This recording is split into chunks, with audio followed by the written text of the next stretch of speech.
All right, this is Precalculus Chapter 9, Lesson 2. We're starting on page 583. Actually, 582. All right, so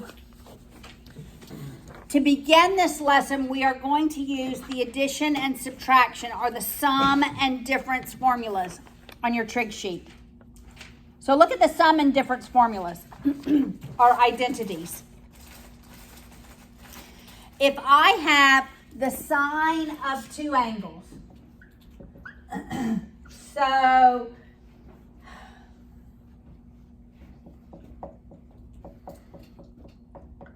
okay, they put it as U and as V, all right?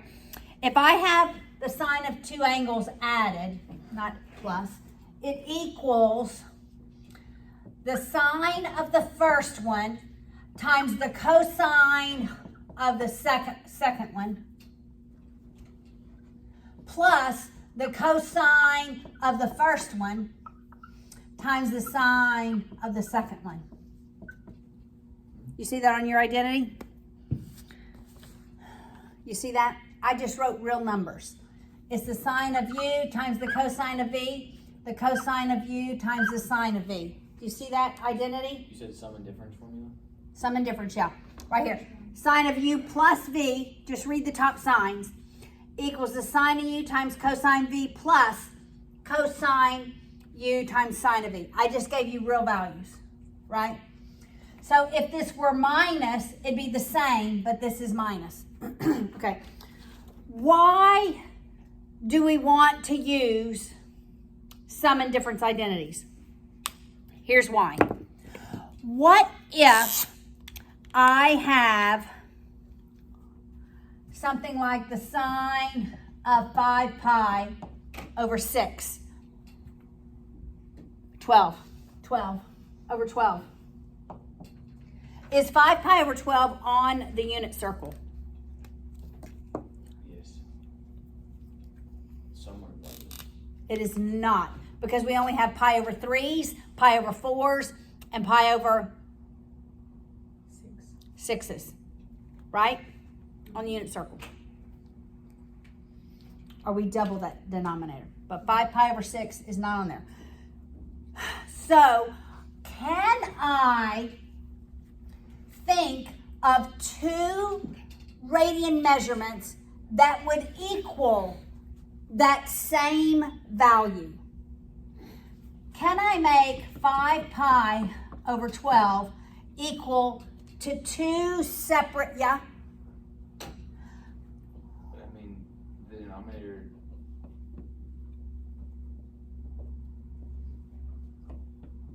Is 5 pi over 12 the same as 2 pi over 12 plus? Yes. What is this?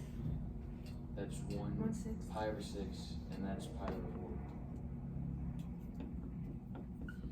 4. So see how I can take a radian measurement, or radians that are not on the unit circle, and break it out into two that are on the unit circle. Does that make sense? Mm-hmm. That's why we're going to use the sum and the difference formulas. So that we can take a measure that is not on the unit circle and make it the sum of two measures that are in fact on the unit circle. Does that make sense? All right.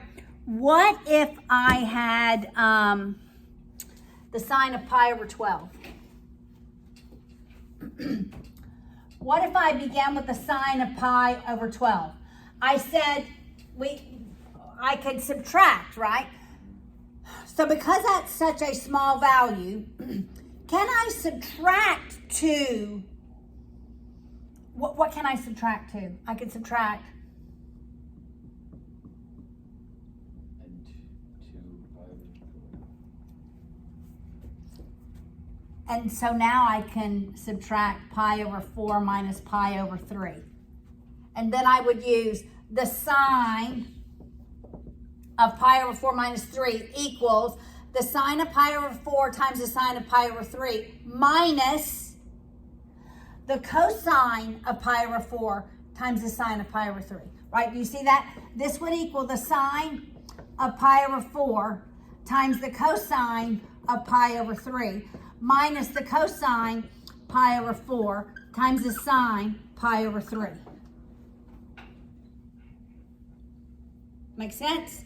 That's why we are using this. All right, look at the cosine. The cosine is different. So the sine of the 1 plus 2, the sine of 1 plus 2 equals the sine of 1 times cosine of 2 plus cosine of 1 sine of 2. Got it? Look at the cosine. The cosine is the opposite. The cosine, we'll just use real numbers again. Pi over 3 plus pi over 4 equals, the first terms are all the cosine, the second terms are all the sine, and the sines are different.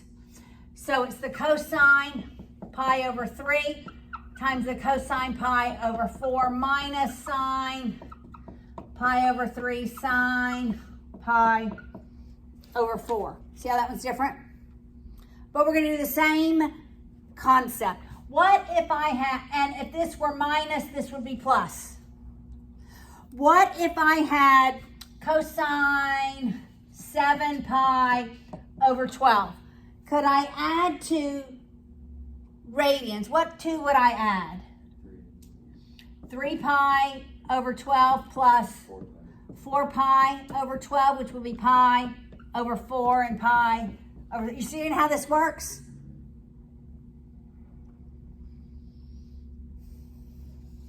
All right, the tangent is different. Notice the tan has all tan, right? The tan has all tan.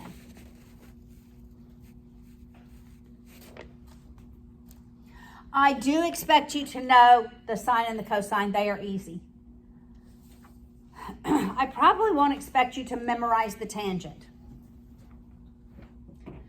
But the tan of any two angles equals the tan of the first one plus the tan of the second one.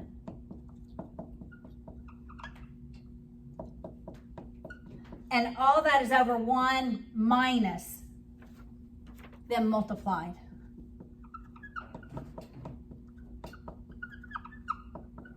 And the signs just change. But we're going to do the same thing, right? If this is minus, then it's minus plus. Okay?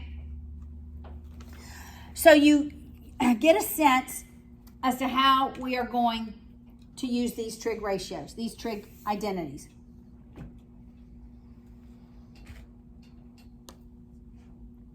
right, look at example 1.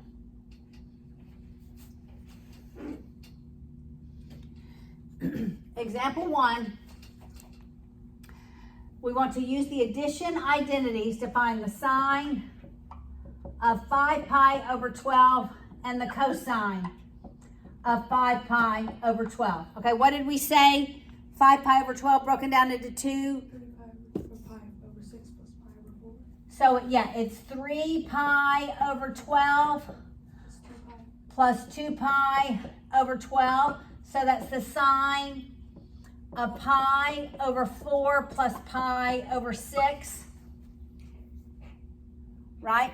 So what is the sine? It's plus.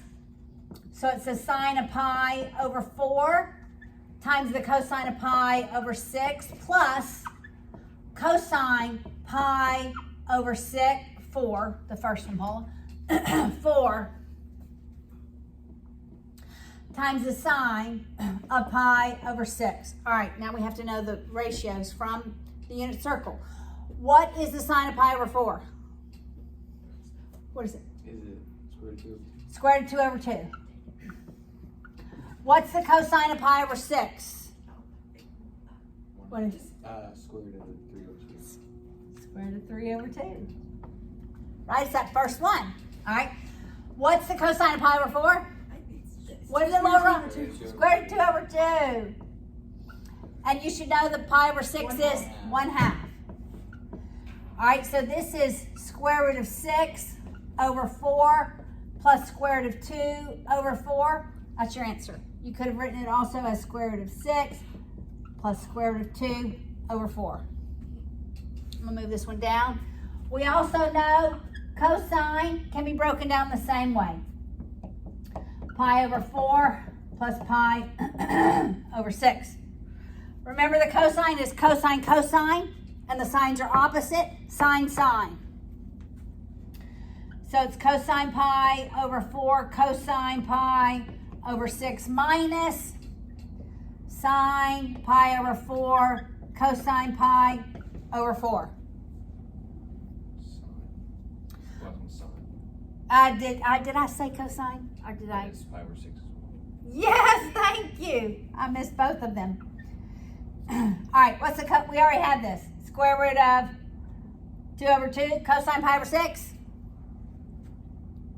1/2. Wait.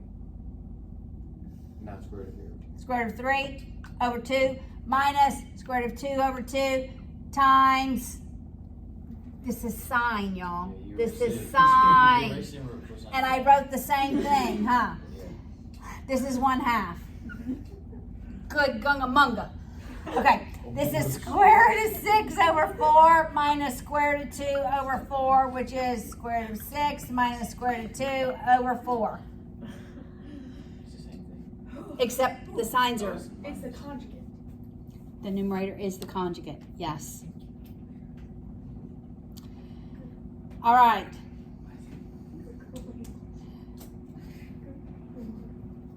Now I want to go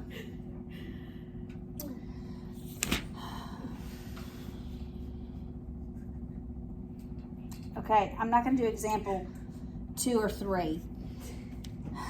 I do think I just want to go to example 5.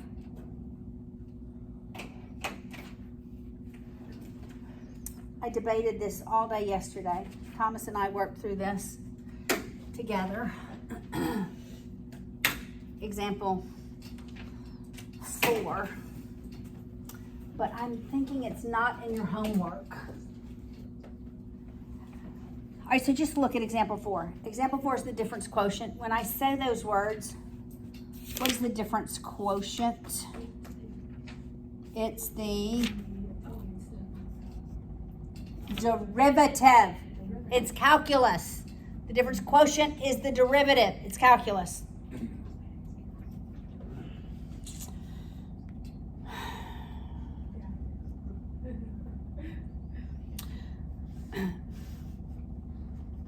Okay, we're going to do it. No, we're not. We can do it. Just follow along. Y'all, can you see I'm still going back and forth in my brain? It's not in your homework. We're not going to do it. We're not going to do it. We're going to go on to example 5. Okay, so now we're going to look at the tangent. Now, we want to find the exact values of the sine of x plus y and the tan of x plus y. And look what we're given. Where's the value of x? What quadrant is x in? Look at the second line in the problem. Example 5. Bottom of page 584. Where does it say x lies? 3/4. Between what and what? It's greater than 0, but less than pi over 2. So what quadrant is it in? Okay, so x, we're going to make ourselves know it's in quadrant 1. Why is it important to know what quadrants it's in? It determines Positive and negative. positive or negative. That is correct. Okay, where is y located? This one's going to be in quadrant 3. So I have to know that because I have to know in quadrant 3, both the sine and the cosine are negative. That's right. All right. And then it gives me more information. It says the sine of x is 3 over 4. And it says the cosine of y is negative 1 over 3. Well, of course, the cosine of y is negative because what quadrant is it in? It's in It's in the third quadrant. Okay, so let's draw these. Draw the triangles. Here's X. It's in the first quadrant. It's the opposite over the hypotenuse. 5. Nope. No, it can't be. It can't be. Hypotenuse is minus. Right. Okay, so what is this leg? That leg is going to be the square root of 4 squared minus 3 squared. It's Pythagorean Theorem. This is just Pythagorean Theorem. It's that leg squared equals the hypotenuse squared minus the other leg squared. And I just took the square root. All right, so 4 squared is? 16 minus 9? 7, so it's the square root of 7. All right, I'm going to go ahead and solve for all the angles. All right, now let's go and draw y. Y, we said, is in the third quadrant. It's the cosine is the adjacent over the hypotenuse. So that other leg is going to be, that other leg, I'll do it over here, is going to be the square root of 3 squared Plus 1. minus 1 squared. We ignore the negatives, could be because when I square negatives, we'll always ignore the negatives. All right, so 3 squared is 9 minus 1, which is 8, which is 2, square root of 2, and it's negative. All right, so that's the first thing that you want to do, even though your textbook doesn't start that way. But do that. Draw the triangle. Know what quadrant it's in. Okay? Now, the sine of x plus y is equal to, do y'all remember the sine x times cosine y plus cosine x sine y. Okay, well, we know what all those are. We have the triangles. What's the sine of x? Well, we know it's 3/4. That was given. We know the cosine of y, negative 1/3. Now, why did we draw the triangle? So we would know the cosine of x. What's the cosine of that x?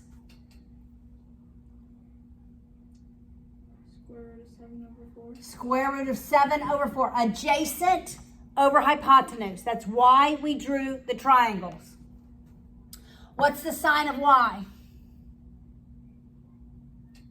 It's negative 2 square root of 2. That's right. Both of these are, no, that one's positive. It's negative, right? Yep. Negative 2 square root of 2 over 3. 2 square root of 2 over 3. All right, we can simplify before we multiply, right? This is negative 1/4. This is going to be minus. That becomes 2. That 2 eliminates. That's the square root of 14 over 6. That's the answer. You cannot combine those. They may have gone to a common denominator. Yeah, they went to a common denominator. They went to 12 as a common denominator. All right, but that's not hard. All right, now let's do the tan. The tan plus is the tan's plus in the denominator minus in the numerator. All right, so that's the tan x plus tan y over 1 minus tan x times tan y. Okay, but we have the tangent, don't we? All right, looking back at our triangles, what's the tangent of x? Okay, we have all the sides. The tan equals what over what? Opposite over hypotenuse. No. Adjacent, sorry. Adjacent. Okay, what's the opposite over the adjacent for x? What's the opposite over the 3 adjacent? over square root of 7. So it's 3 over square root of 7. Are you following? I'm just looking back at the triangles. I don't want to do sine over cosine. That was so complicated. I do believe that's what your textbook does. Just go back to the triangle, do opposite over adjacent. Okay? The tan of y. Square root of 2. I mean, negative 2 square root of We're in the third quadrant. Is it positive or negative? Positive. Positive. So what's it going to be? 2 square root of 2 over negative 1 or 1? Over 1. I'm not going to write over 1, huh? 1 minus, and then we're just going to multiply them. 3 over square root of 7 times 2 square root of 2. Okay, now I have a complex fraction, don't I? Yes. Right. Right. I'm going to leave square root of 7 as the denominator because I'm going to end up with that in both denominators. So I'm going to multiply this by square root of 7 over square root of 7. I'm going to multiply this one by square root of 7 over square root of 7. Got it? So it's 3 plus 2 square root of 14 over square root of 7. See how I got that in the numerator? Multiplied under the radicals. Got it?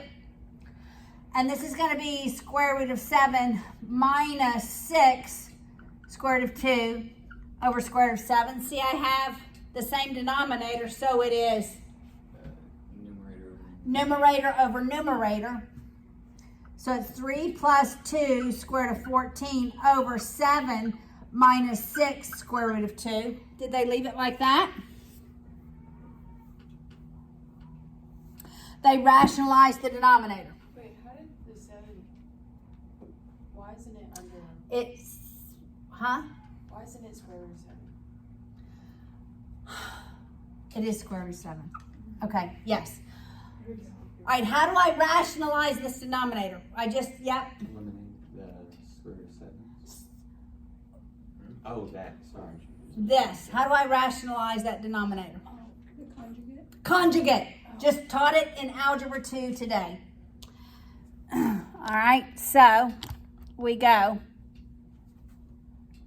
I'm going to go back over here, y'all. I just need some space. I'll write that, and we'll multiply by the conjugate. It's 3 plus 2 square root of 14 over square root of 7 minus 6 square root of 2. Because when I multiply by the conjugate of that denominator, it rationalizes the denominator. All right, let's do the denominator. That equals 7. You agree? In the denominator, we just multiply the first and the last. It's going to be not negative because it's negative times a positive. 6 times 6 36 times 2. times 2. 64. I mean, no. 30. 72. 72. 64. That's 32. Okay, 72. All right, now we have to FOIL the numerator. The first is 3 square root of 7. The outers are 18 square root of 2, right? Yep. All right, now the inners are 2 square root of, what is that? 14 times 7. 14 times 7. What is it? 98. It's 58? 98. 98? Really? Yeah. Actually, I'm going to just leave it Yeah, it's 98. 14 times 7. 14 square root of 2. Because I can take a 7 out. Oh, yeah. Got it. That's why I left it like that. Okay, now the last. And in fact, I'm going to leave that as 12 square root 14 times 2 because I can pull a 2 out. Right? Yeah. Makes it a little easier. All right, so it's 3 square root of 7 plus 18 square root of 2. I pull a 7 out. This is 14 square root of 2, right? I pull a 2 out. This is 24 square root of 7. What is that, negative 65? Combining our like terms, 3 and 24 is 27 square root of 7 plus, is that 32? Square root of 2 over. Do I want to write a negative 65 in the denominator? No. I want to move the negative out here. I also taught that in Algebra 2 today. All right, does that make sense, guys? Yes. Okay. Now, we have one more example. We are going to make it. Co-function identities, right here. about to sneeze. Top of page 586. You know some of these.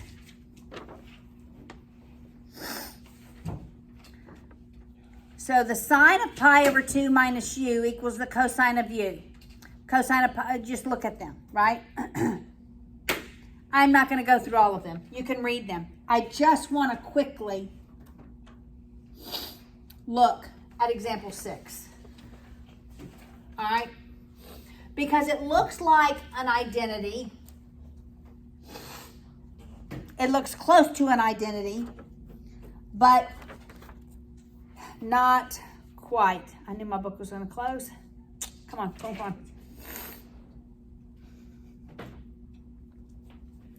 All right, so look at example 6. Cosine of x minus pi over 2 over the cosine x equals the tan of x. Notice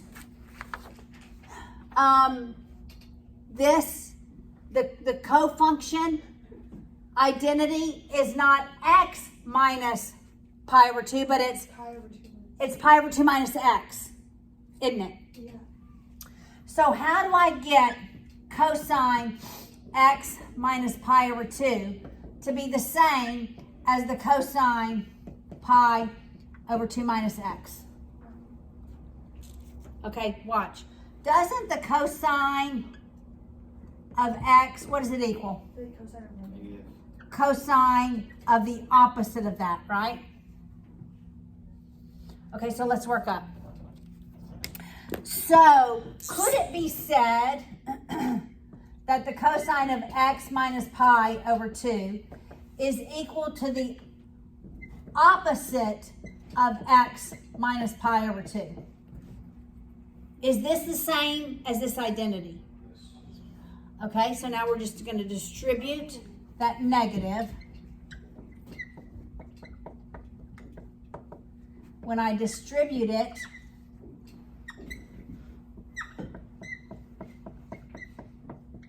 are they the same? Yes. Right, except that I wrote this one wrong, huh? I changed this one, and this is really pi minus x. I then started working on the wrong side.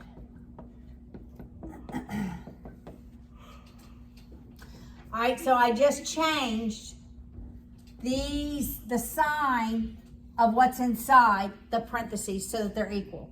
All right, so really, this numerator, I can substitute in cosine pi over 2 minus x over the cosine x, right?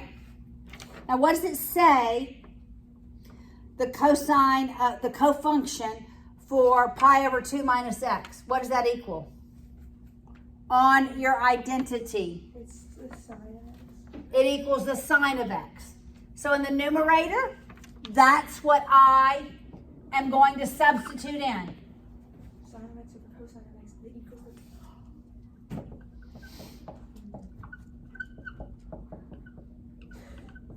That is